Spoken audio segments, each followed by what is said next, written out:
ಈ ಊರ ಜನರು ಈ ನಾಗೇಂದ್ರನ ಎರಡನೇ ಕಣ್ಣು ಮಾತು ನೋಡಿರುತ್ತಾರೆ. ಇವನು ಊರೇ ಕಣ್ಣು ತೆರೆದರೆ ಈ ಊರೇ ಪ್ರಳಯವಾಗಿ ಹೋಗುವುದು.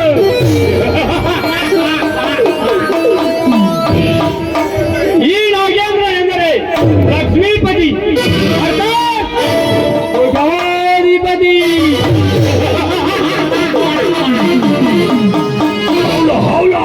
ಈ ಕಾನೂನು ನನ್ನ ಕೈಯಲ್ಲಿ ಇರುವಾಗ ಈ ಊರ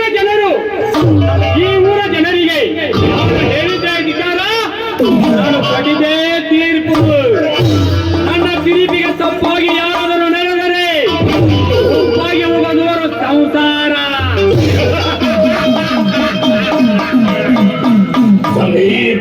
ಈ ನಾಗೇಂದ್ರ ಮನಸ್ಸು ಮಾಡುವುದನ್ನು ಬಿಟ್ಟವನಲ್ಲ, ನಾಗವೇಣಿಯ ಗಂಡ ನಾಗೇಂದ್ರ.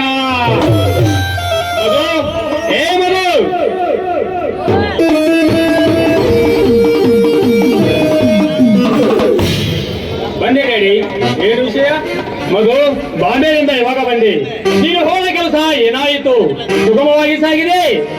ಹಾ ಡ್ಯಾಡಿ, ಎಲ್ಲ ಕೆಲಸವನ್ನು ಮುಗಿಸಿಕೊಂಡು ಬಂದೆ. ಆದರೆ ಮಾತು ಏನಾದರೂ ನೀನು ಹೋದ ಕೆಲಸಕ್ಕೆ ಏನಾದರೂ ತೊಂದರೆ ಆಯಿತೆ? ಏನಿಲ್ಲ ಡ್ಯಾಡಿ, ಆ ಐಪಿಎ ಸ್ವಲ್ಪ ತೊಂದರೆ ಮಾಡಿದ. ಮಗಳಿಗೆ ಮಾಡುವುದು ಮೇಲ್ನರ್ತಾರೆ ಗೊತ್ತಾದರೆ ನನ್ನ ನೌಕರಿಗೆ ಕುತ್ತು ಬರುತ್ತದೆ. ಮುಂದೆ ನಿಮ್ಮ ಜೊತೆ ಶಾಮೀಲಾಗುವುದು ಎಂದು ಹೇಳಿದ.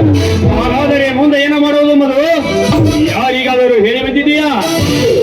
ನೀವೇನು ಚಿಂತೆ ಮಾಡಬೇಡಿ, ಆ ಕೊಪ್ಪಳವನ್ನು ಕರೆಸಿ ಎಲ್ಲ ವಿಷಯ ತಿಳಿಸಿದ್ದೇನೆ. 50,000 ರೂಪಾಯಿ ಕ್ಯಾಶ್ ಕೂಡ ಕೊಟ್ಟು ಬಂದಿದ್ದೇನೆ. ನೀವು ಎಷ್ಟೇ ಅವರು ನನ್ನ ಮಗ ಮಧು. ಮಧು, ಆ ಸತ್ಯಜೀತನ ಮಗಳು ಹೇಮಾ ಬಂದಿದ್ದಾರೆ, ನಿಮಗೆ ಭೇಟಿಯಾಗಿದ್ದಾರೆ. ಗೊತ್ತು ಬೇಡಿ, ಆದರೆ ಅವಳನ್ನು ಒಲಿಸಿಕೊಳ್ಳುವುದು ಅಷ್ಟೊಂದು ಸುಲಭವಲ್ಲ. ನೋಡು ಮಧು, ಆ ಸತ್ಯಜೀತನ ಒಬ್ಬಳು ಮಗಳು. ಅವಳನ್ನು ಹೇಗಾದರೂ ಪ್ರೀತಿಸಿ ಮದುವೆ ಅಂತ ಆದರೆ ಆ ಸತ್ಯಜೀತನ ಸರ್ವ ಆಸ್ತಿಯಲ್ಲ ನಮ್ಮಂತೆ ಸೇರುತ್ತದೆ. ಹೌದು ರೇಡಿ, ನಾನು ಅದಕ್ಕಾಗಿಯೇ ಪ್ರಯತ್ನಿಸುತ್ತಿದ್ದೇನೆ. ಆದರೆ ಅವಳನ್ನು ಮದುವೆ ಮಾಡಿಕೊಳ್ಳುವುದು ಅಷ್ಟೊಂದು ಸುಲಭವಲ್ಲ. ಅವಳು ಈಗಾಗಲೇ ಯಾರನ್ನು ಪ್ರೀತಿಸುತ್ತಿದ್ದಾಳೆ. ಈ ಇನ್ನೊಬ್ಬನ ಹೆಸರೇ ನಾಗೇಂದ್ರ ಅಂತ ಇರುವಾಗ ಅವನು ಹೇಳುವುದು ಸರ್ಪದಂತೆ ಕಚ್ಚಿಕೊಂಡು ಬಿಡುತ್ತೇನೆ. ಅವನು ಯಾರಂತ ಗೊತ್ತಿದ್ದರೆ ನಾನೇ ಆ ಕೆಲಸವನ್ನು ಮಾಡುತ್ತಿದ್ದೇನೆ.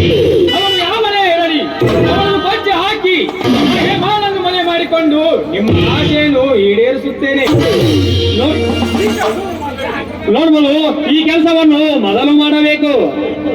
ಅಂದರೆ ಈ ಊರಲ್ಲಿ ಸೈತ್ಯಜಿನಿಗೆ ಸಿಗುವ ಸ್ಥಾನ ನನಗೆ ಸಿಗುವುದು. ನೀನೇ ಈ ಊರ ದೊರೆಯ ಮಗ.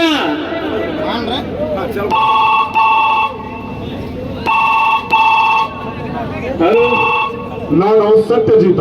ನಮಸ್ಕಾರ ಶ್ರೀಮಂತರೇ. ಹಣ ಬಂದು ಮುಟ್ಟಿದೆ? ಹಾ ಶ್ರೀಮಂತರೇ, 1 ಲಕ್ಷ ರೂಪಾಯಿ ಅಲ್ಲವೇ ಬಂದು ಮುಟ್ಟಿತು. ನಿನ್ನ ಮಗ ಮಧು ಬಂದಿದ್ದಾನೆ? ಹಾ ಬಂದಿದ್ದಾನೆ ಶ್ರೀಮಂತರೇ.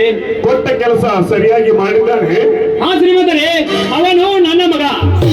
ಎಲ್ಲ ಕೆಲಸವನ್ನು ಮುಗಿಸಿಕೊಂಡೇ ಬಂದಿದ್ದಾನೆ. ಎಲ್ಲ ಸರಿಯಿದೆಯಾ ತಾನೆ? ಹಾ ಶ್ರೀಮಂತರೇ, ಎಲ್ಲ ಸರಿಯಾಗಿದೆ. ಆದರೆ IPS ಅಗ್ನಿಗೆ 1 ಲಕ್ಷ ರೂಪಾಯಿ ಕೊಟ್ಟು ಬಂದಿದ್ದಾನೆ. ಉಳಿದ ಹಣ ಬ್ಯಾಂಕ್ ಲಾಕರ್ ನಲ್ಲಿ ಇಟ್ಟಿದ್ದೇನೆ. ಓಕೆ, ನೀವಿಬ್ಬರು ನಮ್ಮ ಮನೆ ಕಡೆಗೆ ಬನ್ನಿ. ಆಯ್ತು ಶ್ರೀಮಂತರೇ, ನಮಸ್ಕಾರ, ಗುಡ್ ಬಾಯ್. ನಾನು ಕೊಟ್ಟಿದ್ದು 50,000 ರೂಪಾಯಿ, ನೀವು ಹೇಳ್ತಾ ಇರೋದು 1 ಲಕ್ಷ ರೂಪಾಯಿ.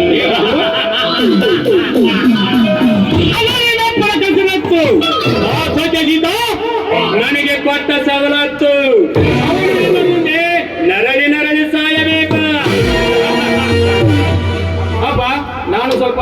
ಹೊರಗಡೆ ಹೋಗಿ ಬರ್ತೇನೆ. ಖರ್ಚಿಗೆ ಸ್ವಲ್ಪ ದುಡ್ಡು ಬೇಕಾಗಿತ್ತು. ಮಧು, ಎಷ್ಟು ಬೇಕು?